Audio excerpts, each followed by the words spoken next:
आइए अब आपको बताऊं, मुलाकात हुई, सीजेपी के प्रवक्ता, नेता बैठे थे और मंत्री बैठे थे। सरकार और कॉकरोच जनता पार्टी के बीच दूसरे राउंड की यह बातचीत थी।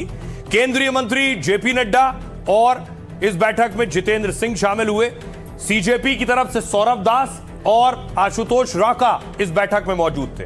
दिल्ली के कॉन्स्टिट्यूशन क्लब में करीब 2 घंटे तक यह बैठक चली है। बैठक के बाद सीजेपी ने सरकार के सामने अपनी 3 मांगे रखी हैं। पहली मांग, शिक्षा मंत्री धर्मेंद्र प्रधान का इस्तीफा। सीजेपी इस मांग से पीछे हटती नहीं दिख रही है। धर्मेंद्र प्रधान का इस्तीफा हो या फिर बर्खास्त किया जाए। दूसरी मांग, पेपर लीक से कई छात्रों ने सुसाइड किया और नीट पीड़ित परिवार को 1-1 करोड़ का मुआवजा दिया जाए। तीसरी मांग, प्रदर्शनकारियों के खिलाफ कोई कानूनी कार्रवाई नहीं होगी। जिन लोगों के खिलाफ केस दर्ज है वो वापस लिए जाएंगे। इसके साथ ही सीजेपी की तरफ से 5 सुझाव भी दिए गए। बैठक के बाद जेपी नड्डा ने कहा, सारी बातें सौहार्दपूर्ण वातावरण में हुई। उनकी मुख्य रूप से 3 मांगे और 5 सुझाव थे। कल फिर सरकार और सीजेपी के बीच बातचीत होगी। सीजेपी ने मंत्री का इस्तीफा नहीं होने पर आंदोलन की धमकी दी है। अगर इस्तीफा नहीं हुआ तो उनका प्रदर्शन और बड़ा हो जाएगा। वो इस मांग पर अड़े हैं। सुनिए जरा सीजेपी के प्रवक्ता क्या कुछ कह रहे हैं और मंत्री जेपी नड्डा क्या कह रहे हैं। हमारी मेन डिमांड है 3, उनमें से 2 डिमांड, कॉम्पनसेशन और एफआईआर का विड्रॉल और सॉवरेन गारंटी, उस पे सरकार पॉजिटिव है।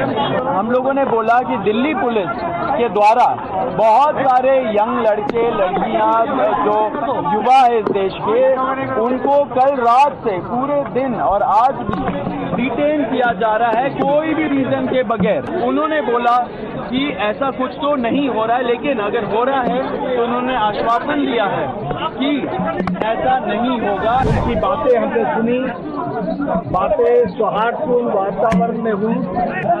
हमने उनको कहा कि हम कल आपके साथ दोपहर बाद मिलेंगे और फिर हम अपने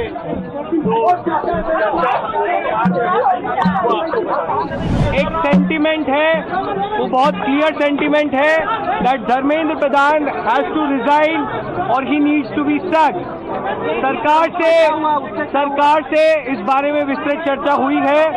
सरकार ने इस मुद्दे पर, इस पॉइंट पर जवाब देने के लिए कल दोपहर तक का समय मांगा है। धर्मेंद्र प्रधान का इस्तीफा या बर्खास्ती नहीं मिली तो ये प्रदर्शन और व्यापक होंगे और जल्द ही कॉकरोच जनता पार्टी को एक और नेशनल कॉल देना होगा।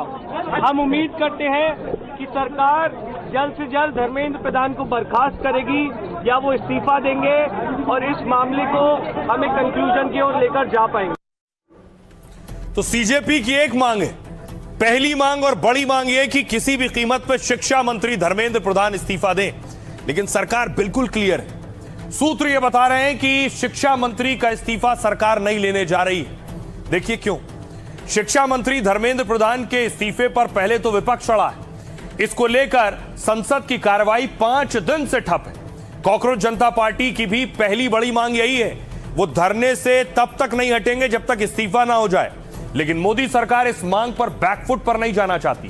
सूत्रों के मुताबिक पूरी पार्टी धर्मेंद्र प्रधान के साथ और पीछे खड़ी है। यह तय हो चुका है कि शिक्षा मंत्री धर्मेंद्र प्रधान इस्तीफा नहीं देंगे। सरकार का मानना है कि इस्तीफा देना सबसे आसान फैसला है। इस्तीफा देना और जिम्मेदारी से भागना सबसे आसान है। जनता ने जनादेश दिया है और हम काम करके दिखाएंगे। नीट 2026 में पेपर लीक के बाद से धर्मेंद्र प्रधान निशाने पर है। पेपर लीक के बाद इस परीक्षा को रद्द करना पड़ा था, जिसमें 22 लाख से ज्यादा छात्र प्रभावित हुए। विपक्ष का आरोप है कि पिछले कुछ सालों में 70 बार पेपर लीक हुए, लेकिन कोई संगठित लीक के सबूत अब तक नहीं मिले। धर्मेंद्र प्रधान बीजेपी के प्रभावशाली ओबीसी चेहरों में से एक है।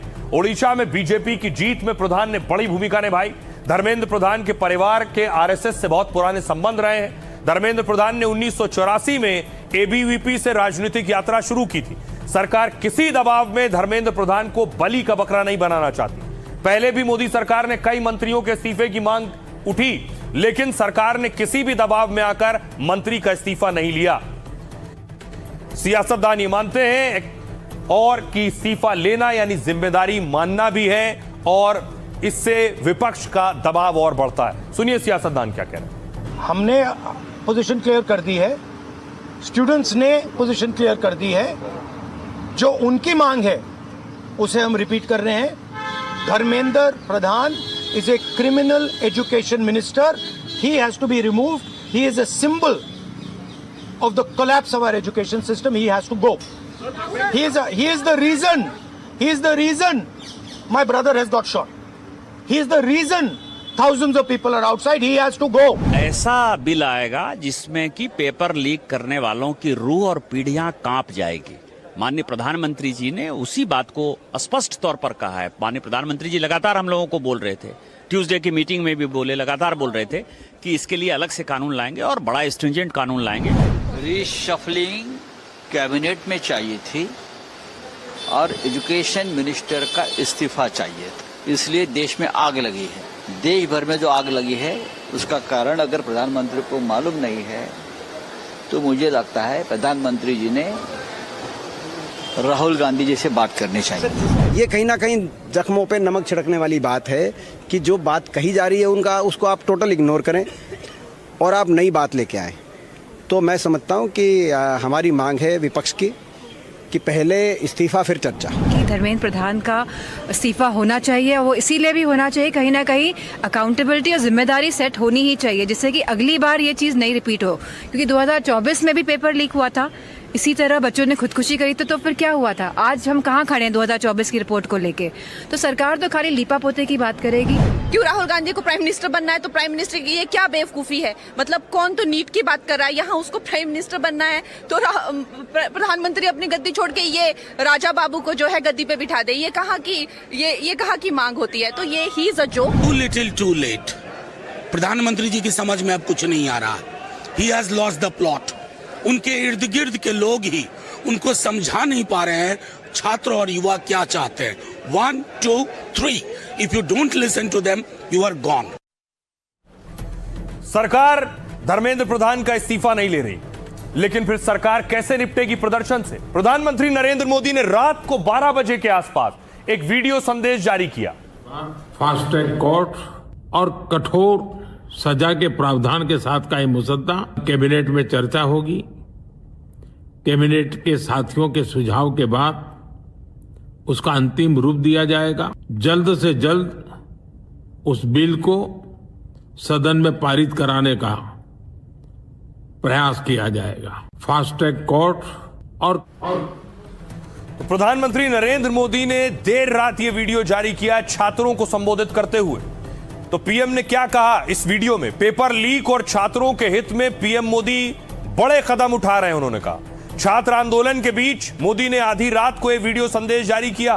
कहा पेपर लीक मामूली विषय नहीं है, लाखों छात्र और माता पिता से जुड़ा हुआ है। पेपर लीक की घटनाओं पर 2.5 महीने में सरकार ने कई कदम उठाए और कई दोषियों को गिरफ्तार किया है, कुछ को जेल भी भेजा गया है। सरकार की सबसे बड़ी जिम्मेदारी थी कि छात्रों का 1 साल बर्बाद ना हो, इसलिए 22 लाख से ज्यादा छात्रों के लिए फिर से नीट परीक्षा की गई आयोजित। सरकार केवल इतनी कार्रवाई से ही संतुष्ट होने वाली नहीं है। पेपर लीक मामलों के लिए हमने फास्ट ट्रैक कोर्ट बनाने के निर्देश दिए। विभागों ने लगातार मेहनत कर देर रात इसका मसौदा तैयार किया है। दिल्ली की राउज एवेन्यू कोर्ट में एक फास्ट ट्रैक कोर्ट बनाई गई। यहां पेपर लीक और उससे जुड़े अपराधों पर फौरन सुनवाई होगी। 30 हजारी कोर्ट की जज अनु ग्रोवर का ट्रांसफर भी कर दिया गया है। अनु ग्रोवर अब राउज एवेन्यू कोर्ट की स्पेशल जज होंगी। मोदी के ऐलान से 24 घंटे के अंदर फास्ट ट्रैक कोर्ट बन गई। मोदी ने शिक्षा में बड़े सुधार और कड़े कदम का वादा किया और आधी रात से पहले ही शिक्षा मंत्रालय में दोनों सचिव बदल दिए गए। प्राथमिक और उच्च शिक्षा विभाग के सचिव विनीत जोशी को हटा दिया गया। उनकी जगह 1994 बैच के आईएएस नरेश गंगवार को उच्च शिक्षा सचिव बनाया गया। 1995 के आईएएस बैच के IAS TK. Anil Kumar school शिक्षा विभाग के सचिव होंगे। शिक्षा मंत्रालय में 17 और अधिकारियों के तबादले और प्रमोशन हो गए। यानी शिक्षा मंत्रालय और शिक्षा विभाग में पीएम मोदी ने सर्जरी शुरू कर दी है। खबर है कि वांगचुक के अनशन और सेहत पर भी मोदी पूरा अपडेट ले रहे थे और अपने मंत्रियों को वांगचुक का अनशन तोड़वाने के लिए मेदांता भेजा था। इसके बाद मोदी ने वांगचुक से बात की और सेहत का ध्यान रखने की सलाह भी दी, ऐसी भी खबर आई। आइए आपको सुनवाता हूं, सुनिए जरा पीएम मोदी क्या कुछ कह रहे हैं और उनके बयान पर सियासतदान क्या कह रहे हैं। मैंने आज फास्ट ट्रैक कोर्ट के लिए विभागों को निर्देश दिए थे। आज विभागों ने लगातार मेहनत करके देर रात मुझे मुसद्दा भी दे दिया। फास्ट ट्रैक कोर्ट और कठोर सजा के प्रावधान के साथ का ये मुसद्दा कैबिनेट में चर्चा होगी। कैबिनेट के साथियों के सुझाव के बाद उसका अंतिम रूप दिया जाएगा। जल्द से जल्द उस बिल को सदन में पारित कराने का प्रयास किया जाएगा। और सबको दिख रहा है कि कितना गलत हो रहा है और हमारे देश के लोकतंत्र को, जिसके लिए गांधी जी शहीद हुए, जिसके लिए तमाम लोग शहीद हुए, और आज हम इसी देश में अपने ही बच्चों को मार रहे हैं। आज हम इसी देश में वो लोकतंत्र खत्म करने जा रहे हैं। अगर आपकी सीबीआई आप कोर्ट में सबूत ही पेश नहीं करेंगे तो इन फास्ट ट्रैक कोर्ट्स का क्या अहमियत है? प्रधानमंत्री जी, आप पेपर लीक माफिया को क्यों बचाना चाहते हैं? आप इस तरह के झूठे और खोखले आश्वासन देश को क्यों दे रहे हैं? पूरा देश का युवा पीड़ित है, बच्चों ने आत्महत्या कर ली और आप इस तरह के खोखले वादे कर रहे हैं। प्रधानमंत्री जी ने वीडियो डाला, बच्चों से संवाद किया और सरकार का मंशा को बताया। इसमें भी कांग्रेस पार्टी को आपत्ति है। जब प्रधानमंत्री जी नहीं बोलेंगे तो फिर कहते हैं कि प्रधानमंत्री जी बोलो। जब प्रधानमंत्री जी बोलते हैं तो फिर कहते हैं कि प्रधानमंत्री जी रात को क्यों बोले। उनकी बात को कौन गंभीरता से ले रहा है? बोलने दीजिए उन्हें। 22-25 दिन बाद मुंह खोलते हैं और अजीब सी बातें कर रहे हैं। साहब, अभी आज देश का नौजवान सड़कों पर किसी कारण से है, कुंठाग्रस्त है, और ये इस तरह के लफाजी से अब उनकी कुंठा दूर नहीं होने वाली। माननीय प्रधानमंत्री अगर ये इन्हीं बातों को पहले कह दिया होता, और पहले कहने से ज्यादा जरूरी है करके कुछ दिखा दिया होता, तब लगता कि अब मैं सख्त कार्रवाई पहले की है और अब मैं सख्त से सख्त कार्रवाई करूंगा। लेकिन सारी बातें जो हैं हवाई निकली। प्रधानमंत्री नरेंद्र मोदी ने रात को 12 बजे वीडियो संदेश जारी किया कि क्या एक्शन लेने जा रहे हैं नीट पेपर लीक पर। जहां पेपर लीक होगा उस पर क्या कार्रवाई होगी, और ठीक 1 बजे कैबिनेट की बैठक बुला ली। प्रधानमंत्री ने कैबिनेट की बैठक बुलाई और जानकारी यह है कि जल्द ही नीट पेपर लीक पर कड़े कदम उठाए जाने की तैयारी है, सख्त कानून की तैयारी है।